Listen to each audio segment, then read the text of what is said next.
Assalamualaikum warahmatullahi wabarakatuh, anak-anakku. Hari ini kita belajar bahasa Indonesia tentang tahapan pertumbuhan dan perkembangan hewan. Nah, kalian buka bukumu halaman 31 ya, seperti yang Ibu buka. Nah, di sini pertama ada tahapan pertumbuhan dan perkembangan hewan ayam. Ayam, siapa yang tahu tentang ayam? Ayam itu biasanya dia bunyinya seperti apa? Ya, bunyinya petok-petok ya. Kalau yang anak kecil juga pasti tahu hewan ayam. Nah, ayam ini dia memiliki ciri-ciri. Pertama, dia memiliki bulu, ya, bulu. Kakinya ada berapa? Kakinya ada dua. Lalu dia memiliki paruh. Paruh itu yang di mana sih? Yang di depan itu paruh ya. Lalu dia juga bernafas dengan paru-paru sama seperti manusia. Kemudian bagaimana cara berkembang biaknya? Nah, kalian pernah nggak makan telur ayam? Nah, kalau pernah, berarti ayam itu berkembang biak dengan cara bertelur. Ya, jadi kalau kita bisa lihat di gambar ini, itu perkembangbiakan ayam pertama dimulai dari telurnya, kemudian telur itu menetas, ya, menetas menjadi anak ayam, ya, anak ayam itu kemudian tumbuh lagi menjadi ayam dewasa. Nah, faktor yang mempengaruhi pertumbuhan ayam pertama ada makanannya, ya, makanan ayam, lalu ada airnya dan kebersihan kandangnya. Yang kedua itu ada pertumbuhan dan perkembangan kucing. Ya, kalau kucing bagaimana perkembangbiakannya? Sama ya, seperti manusia, berkembang biaknya dengan cara melahirkan, ya. Jadi kucing dewasa dia melahirkan anak kucing atau bayi kucing. Kemudian bayi kucing itu tumbuh menjadi kucing yang remaja, kemudian tumbuh lagi menjadi kucing dewasa. Kucing ini adalah hewan yang jinak. Jadi makanya banyak orang yang memelihara kucing. Ya, kucing ini biasanya dipelihara dan dijaga makanannya dan kebersihan tubuhnya agar tetap sehat. Siapa di sini yang memelihara kucing? Ya, bagus ya, sesuai sunnah Rasulullah juga ya. Rasulullah kan sangat menyukai hewan kucing. Lalu yang ketiga ada pertumbuhan dan perkembangan kuda. Ya, kuda juga sama, berkembang biaknya atau bernafasnya dia dengan paru-paru. Kuda itu berkembang biaknya juga dengan cara melahirkan, sama seperti kucing.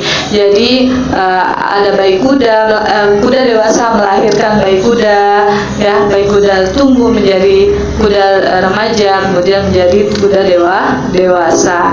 Nah, manusia ini biasanya sangat membutuhkan tenaga kuda, ya, membantu pekerjaan manusia, ya. Sunnah Rasul juga bahwa kita boleh melakukan olahraga yang disarankan oleh Rasulullah itu salah satunya adalah berkuda. Kuda itu adalah hewan pemakan tumbuhan atau yang kita kenal dengan namanya herbivora. Lalu yang keempat itu ada pertumbuhan dan perkembangan ikan. Nah, ikan ini dibagi menjadi dua. Ada ikan yang bernafas dengan menggunakan insang, ya. Lalu ada juga ikan yang bernafas menggunakan paru-paru atau kita sebutnya dengan ikan mamalia. Ya, yang pertama ikan yang bernafas dengan menggunakan insang. Ya, bagaimana cara perkembangan perkembangbiakannya? Pertama, ikan yang bernafas proses dengan insang, dia diawali dengan bertelur, ya. Telur kemudian berubah menjadi larva, kemudian menjadi ikan kecil, lalu ikan kecil baru menjadi ikan dewasa.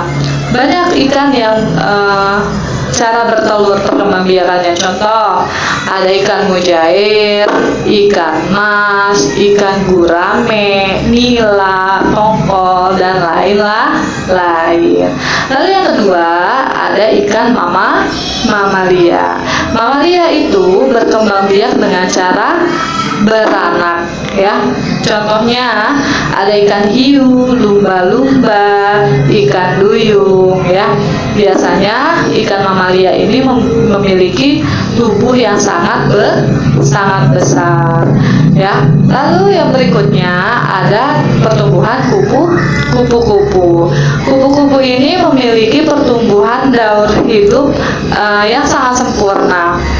Kenapa demikian? Karena proses daur hidupnya atau metamorfosisnya itu tahapannya banyak, ya. Pertama, kupu-kupu itu berawal dari telur, ya. Lalu telur itu kemudian menjadi ular lalu berubah menjadi kepompong atau dia beristirahat telur, ya.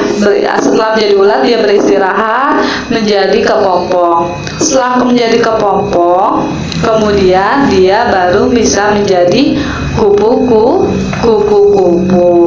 Nah, ada tahapan yang merugikan dan ada tahapan yang menguntungkan. Ketika kupu-kupu itu menjadi ular, ya, saat menjadi ular itu sangat merugikan petani. Kenapa? Karena tumbuhan padi yang petani tanam kemudian akhirnya dimakanin oleh ulatnya itu. Karena pada saat mereka menjadi ulat, dia sangat banyak makan daun-daunan, ya, sehingga itu merugikan, yang akhirnya petani itu menjadi gagal panen. Lalu yang kedua itu menguntungkan. Contohnya pada saat kupu-kupu itu menjadi kepompong, ya. Pada saat menjadi kepompong, pada jenis ulat sutra itu sangat menguntungkan. Kenapa? Karena pada saat menjadi kepompong itu dia menghasilkan benang sutra. Nah, benang sutra ini dia dipakai untuk menjadi bahan kain sutra yang mempunyai nilai ekonomi yang tinggi. Maksudnya adalah harganya sangat mahal, ya. Oke, selanjutnya kita ke pertumbuhan dan perkembangan kata. Tahapan daur hidupnya pertama diawali dari telur, ya. Telur kemudian berubah menjadi berudu. Berudu itu jadi belakangnya itu ada ekor, jadi seperti kayak ikan tapi bukan ikan, itu disebut dengan berudu. Kemudian menjadi katak muda. Lalu setelah menjadi katak muda, dia tumbuh lagi menjadi katak dewasa, ya. Kemudian kita ke daur hidup nyamuk. Daur hidup nyamuk dia juga sama seperti kupu-kupu, mempunyai metamorfosis yang sempurna karena melewati fase pupa.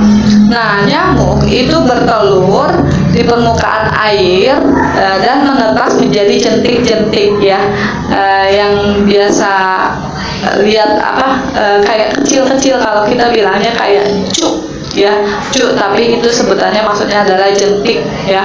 Nah, dari jentik kemudian masuk ke tahapan pupa dan berubah menjadi nyamuk baru. Sehingga pertumbuhan nyamuk itu dia sangat cepat sekali, apalagi di genangan air yang tenang, ya. Yang makanya kita sangat disarankan untuk membuang air-air yang tidak terpakai di luar, ya. Misalkan ada kaleng bekas, itu air hujan turun terus ada genangan air, itu lebih baik dibuang. Kenapa? Karena bisa mempercepat pertumbuhan nyamuk yang mengakibatkan nanti ada penyakit-penyakit yang dari nyamuk tersebut. Contohnya penyakit demam berdarah, penyakit malaria, ya, penyakit cikungunya, kaki gajah, dan lain. Baik, sampai sini. Jika ada pertanyaan bisa melewat japri WhatsApp Bu Guru ya. Terima kasih. Assalamualaikum warahmatullahi wabarakatuh.